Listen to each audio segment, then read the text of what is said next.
Hi guys, तो हमारा आज का चैप्टर है chapter number 5 accounting standard and international financial reporting. कि ये क्या होता है। सबसे पहले हमारे पास आता है कि अकाउंटिंग स्टैंडर्ड में यानी इसे हम बोलते हैं IFRS यानी इंटरनेशनल फाइनेंशियल रिपोर्टिंग स्टैंडर्ड, जिसके अंदर क्या होते हैं, रूल्स बनाए जाते हैं कुछ। अब मान लो हमने कह दिया कि तुमने भाई 9 o'clock स्कूल आना ही आना, तो ये क्या हो गया, एक रूल बन गया कि भाई एक ये रूल है, इसके अकॉर्डिंग ही तुमने चलना है। जैसे कह देते हैं पेरेंट्स कि एग्जाम्पल, जैसे पेरेंट्स कह देते हैं कि चलो भाई अब तुमने स्कूल से सीधा घर आना है इतने बजे, तो ये क्या है, एक रूल है कि भाई नहीं है, स्कूल की छुट्टी हुई तो हमें क्या होना, सीधा घर आना है। तो उनका क्या होता है, गोल वो सेट कर लेते हैं अपना कि इन्होंने इतने टाइम पीरियड में अपनी ट्रांसपेरेंसी करनी है, अपनी स्टेटमेंट सारी बनानी है, ईजिली कंपेरेबल करना है सारा कुछ, और टैक्स की ऑडिटिंग करनी है। ये सारा पर्पस, ये सारा कुछ ये क्या बनाता है, रूल के अकॉर्डिंग बन जाता है, जिसे हम बोलते हैं अकाउंटिंग स्टैंडर्ड। यानी हमारा रूल, हमारी पॉलिसीज़, हमारी गाइडलाइंस उन्होंने हमें बतानी है।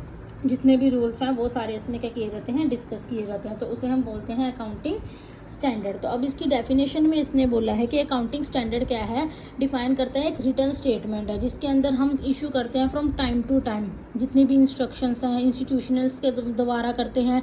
यूनिफॉर्मिटी होती है, यानी यूनिफॉर्म में हमें हर चीज़ करनी होती है, प्रैक्टिस करनी है।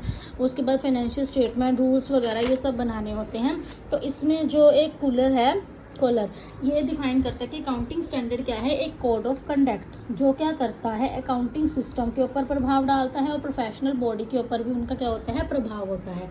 इनके अकॉर्डिंग ही हम क्या बनाते हैं, अकाउंटिंग स्टैंडर्ड। अब आते हैं इसके नेचर में अब इन्होंने बताया to serve as a guide, ठीक है। उसके बाद ये एक्ट करते हैं डिक्टेटर की तरह, फिर ये क्या करते हैं, सर्विसेज भी प्रोवाइड कराते हैं, फिर ये एक्ट करते हैं हार्मोनाइजर के द्वारा, ठीक है। उसके बाद सबसे पहला पॉइंट क्या बोला इन्होंने कि to serve as a guide for accountant, यानी उन्होंने क्या करना है कि अकाउंटेंट के लिए वो एक गाइड को सर्व किया जाता है। जैसे उन्होंने एक गाइडलाइंस अपनी बता दी कि भाई अकाउंटिंग स्टैंडर्ड में उन्होंने एक गाइडिंग बताई है कि उन्होंने ये काम करना है। एग्जाम्पल जैसे आप प्रोवाइड करा देते हैं वो एक मेथड, ठीक है, वैल्यू ऑफ इन्वेंट्रीज के लिए। तो अब उन्होंने क्या कर दिया, एक गाइडलाइन बता दी कि भाई उन्होंने इस मेथड के अकॉर्डिंग ही सारा सिस्टम चलाना है, मतलब अपना दिमाग ज़्यादा यूज़ नहीं करना, जितना उन्होंने कहा है उसके अकॉर्डिंग ही उन्होंने अपना पूरा प्रोसीजर जो है वो क्रिएट करना है। तो ये होता है survive as a guide for accountant. Next, act as a dictator की तरह उन्होंने क्या करना है, एक्ट करना है। इसके अंदर क्या है कि अकाउंटिंग स्टैंडर्ड में फील्ड में